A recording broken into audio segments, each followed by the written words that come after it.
Hi everybody, and welcome to your monthly reading by sign. We have 3 left. Next we have Leo. Welcome, Leo. Check out your moon and rising sign if you haven't already.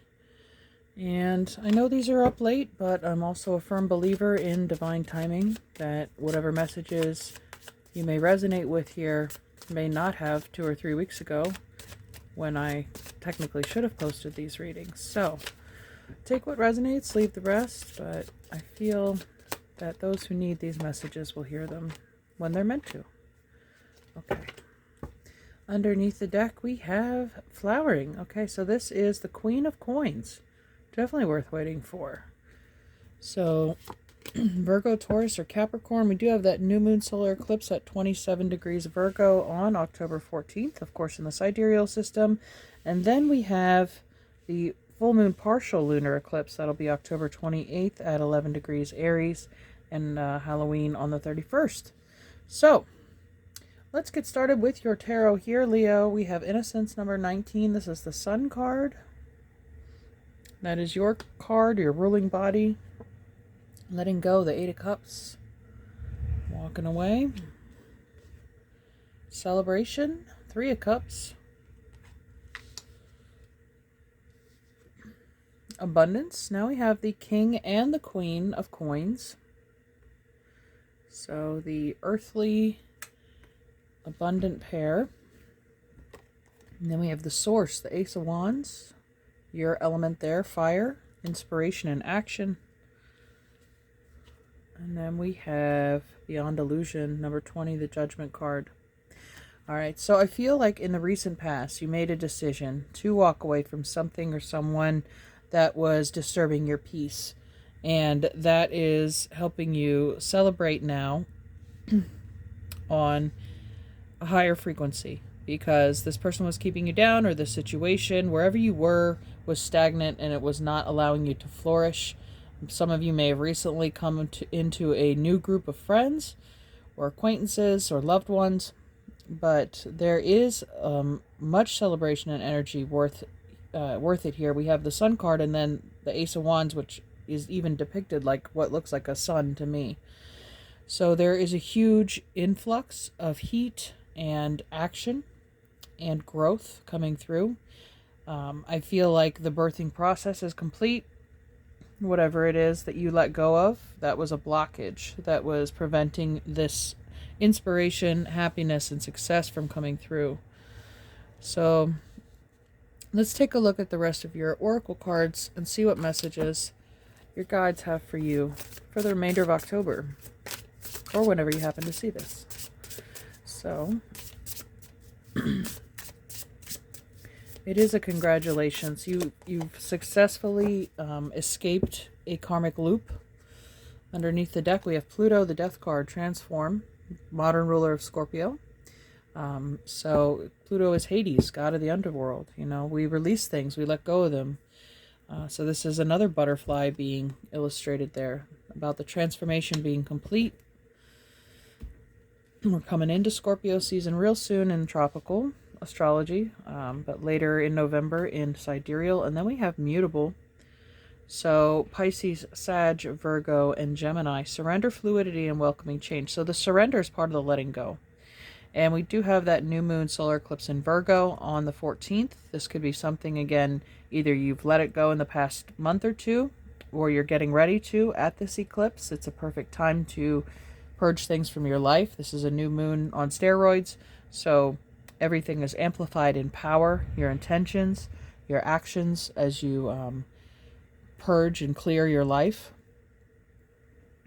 Welcoming this new change. I think you are replacing definitely feelings of strife or anxiety with peace, resolve, acceptance, gratitude. There is like a real, feels like a weight's been lifted. Things are easy. Things are flowing now. Let's see this here. Highest self. Yeah. Letting go of, like I said, those lower energies. Allowing you to raise up your own frequency. And one more, emotions. All right. We have the sun depicted again. And like the water element being emphasized as well. This could also have to do with Scorpio. Cutting emotional, sexual ties or bonds. There's been a lot of purging or releasing, crying for the loss of loved ones past. Whether, they be the end of a relationship, not necessarily a death of someone. But there's been a lot of emotional cleansing, purging, and now we're moving on and getting some rest. There's much, like I said, there's much needed peace here showing up. You're at peace with yourself. You're at peace with your surroundings. And I want to read about the emotions card. Okay, so emotions are energies that need to be expressed so they can flow through and out of us. That release allows us to heal. When emotions are trapped, they get pushed down deep inside where they become blocked energy. So I mentioned, things you were holding on to, those were your blocks. These emotions often come out in unhealthy ways, usually when we least want to deal with our feelings. Allow yourself to gently process your emotions. When they come knocking, invite them in and listen to what they have to say. Show compassion and then let them be on their way. You are not your emotions. Don't let them overstay their welcome. Oh, and I forgot to mention here in this Beyond Illusion card, the Judgment card, it is ruled by Pluto too. So there is a definite end to something that's being declared, and a rebirth is being issued with the Ace of Wands. Fresh new start. The sun has come out. I think you had a really great birthday.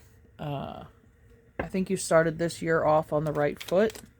There was a lot of work that you had done, maybe since the springtime, leading up to this moment. And now you're finally reaping the rewards. We have Mystic Star, harmony in the home, and great friendships. Couldn't have said it better with the Three of Cups there. Time to shine creates energetic resonance for golden opportunities. So we have the sun shining a lot here. It's like the sun's underneath.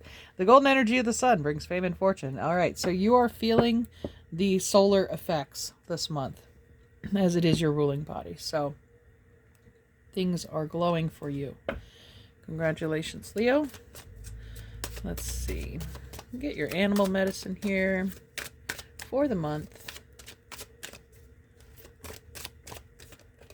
And we have the whale, number 41. This has to do with whale song, frequency, singing. Let's see what it has for us.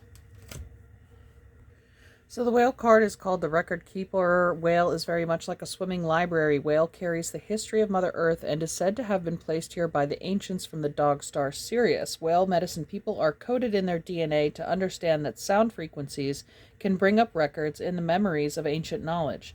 They are usually clairaudient or able to hear both very low and very high frequencies. They are usually also physically developed and fairly telepathic. Many times, however, they are not awakened to their gifts until it is time to use the stored records. Many whale medicine people are able to tap into their universal mind of Great Spirit and have no idea how or why they know what they know. Only later, when they receive confirmation, do they begin to understand how they know or why they received the impressions.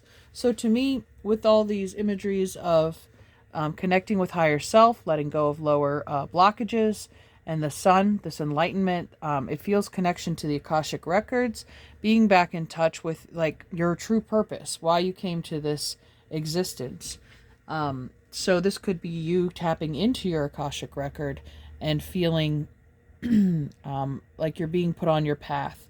You're gaining downloads, maybe from past lives, energies or skills that you used to have in previous lives may have laid dormant here in this life until they have decided to blossom here with time to shine and flowering. So, whale medicine teaches us to use the sounds and frequencies that balance our emotional bodies and heal our physical forms. To recall why the shaman drums brings healing and peace to align with whale's message. The drum is the universal heartbeat and aligns all beings heart to heart. So maybe some of you have or could benefit from doing sound meditations, sound baths with singing bowls or tuning forks, listening to frequencies like 432 for the heart chakra. There's different frequencies that resonate with each chakra to create this healing effect. So perhaps you have or are thinking about or incorporating that into your daily well-being. If you pulled the whale card, you are being asked to tap into these records and to allow yourself to be sung to by those who have the original language. We are the only creatures who do not have our own unique cry or call. Find yours. Allow your voice to use this sound to release tension or emotion. Whale signals a time of finding your origins, of seeing your overall destiny as coded in your DNA, and of finding the sounds that will release those records. Yeah, you really are tapping into source this month, Leo. You may never be the same again. After all, you are the melody of the universe, and the harmony is the song of the other creatures. And using your voice to open your memory, you are expressing your uniqueness and your personal sound.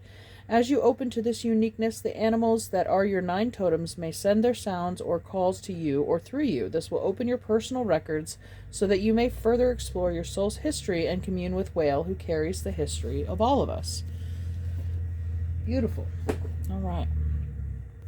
And these histories, also concern your ancestors and their influence on your journey, their oversight of it, and guidance. Let's see what they have to offer in regards to your progress so far.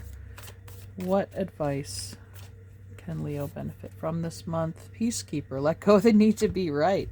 All right, so yeah, peace. People can argue around you, and you just aren't even affected by it anymore. You don't get sucked in. You're not polarized.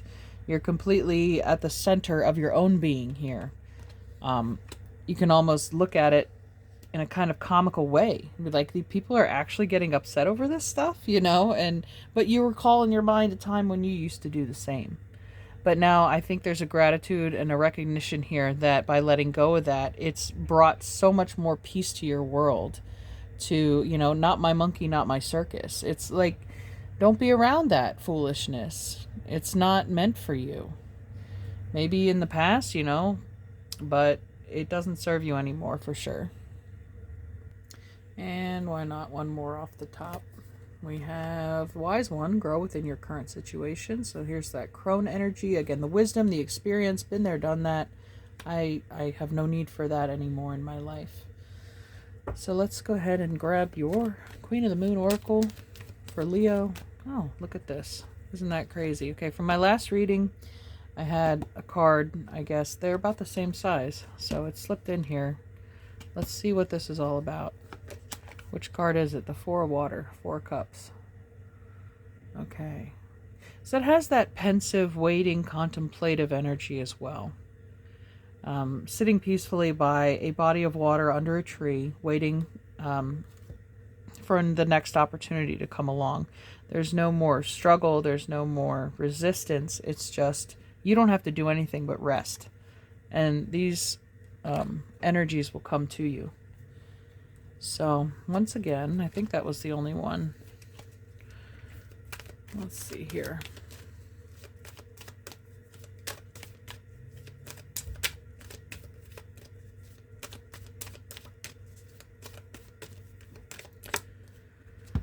We have abundance, the Hunter Moon. How very appropriate. Now, the Hunter Moon is actually the full moon lunar eclipse at the end of October on the 28th. Notice all the beautiful fall colors there, surrounded by the woodland creatures. And abundance here is apparent in the King and Queen of Coins. So there is, I think your wealth is protected. It's been amplified or being amplified moving into November. Let's read about abundance real quick. It says, take advantage of this time of abundance. It is all around you. Possibility and opportunity are everywhere. You are open and responsive to the abundance around you. There is enough for everyone. I am abundant and I am surrounded by opportunity. The Hunter Moon is the traditional moon of plenty. It was when game was at its most plentiful, so the people would not go hungry. The moon was large and bright in the sky, and in some cases deep orange, and there was a great deal of light to go hunting well into the evening.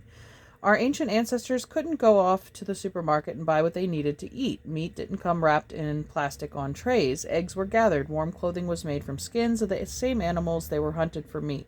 Nothing was wasted. The abundance is part of the cycle, just like any other. It wasn't present all the time, so this time of the year was to be taken advantage of while the good was going. Going was good. The barrenness of winter would soon return. Hunters had to be prepared. They had to have their weapons ready and their tracking skills honed. As modern people, we are less like less used to these natural cycles of plenty and barrenness because most of us have stepped away from growing food in the natural environment. However, these cycles are still there even if we are not a part of them consciously. The moon normally rises in October in the northern hemisphere, and so was before the winter snows. And the companion stone or metal is citrine. All right. So yeah, lots to be thankful for this month. And I think that's what keeps you in this elevated mood. Let's check out your alchemy card as we're dealing with Pluto and the transformative forces of the Judgment card and the rebirth. You're really coming into your own this year, Leo. Whatever birthday you just had, this year is seemingly calm for you.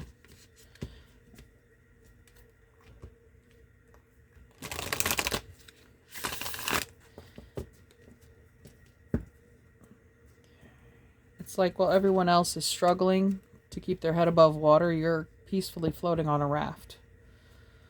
Underneath we have the sulfur, 29. It's one of the 3 major components of alchemy.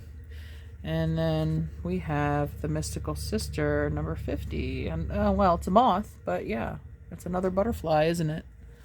Since we have this recurring theme, you could be seeing those animals or just pictures or images of them, but now we have 3. All right, let's see what the mystical sister is about. This card means sacred ally, anima, outreach. Just when you thought you could traverse the alchemical path by yourself, Soror Mystica appears. This card indicates a dear friend or sacred ally holds you in their heart at this very moment. With their support, you are able to do what you cannot do yourself. Between you exists an alchemical pact based on the ingredients of respect, honesty, and unconditional love. It's as if you've known each other for many lifetimes. You may have shared an experience from which you are always bonded. This archetype may come as any gender, age, or form. One distinct characteristic of Soror Mystica is that they practice the art of witnessing and listening. They have no need to judge, fix, or give advice. Presence is enough. When this card appears, tend to the flame of friendship. Be a mystical sister to another.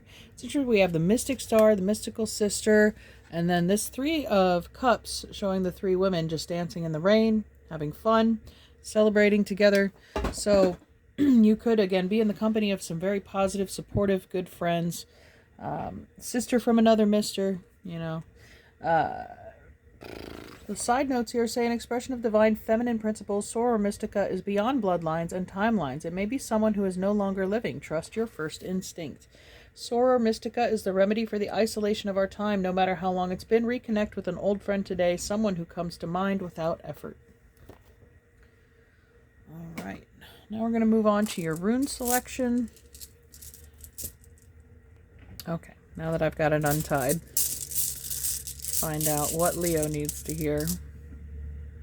What do we have? Oh, I think this is Fehu. So that is wealth. All right, so this king and queen of coins are not...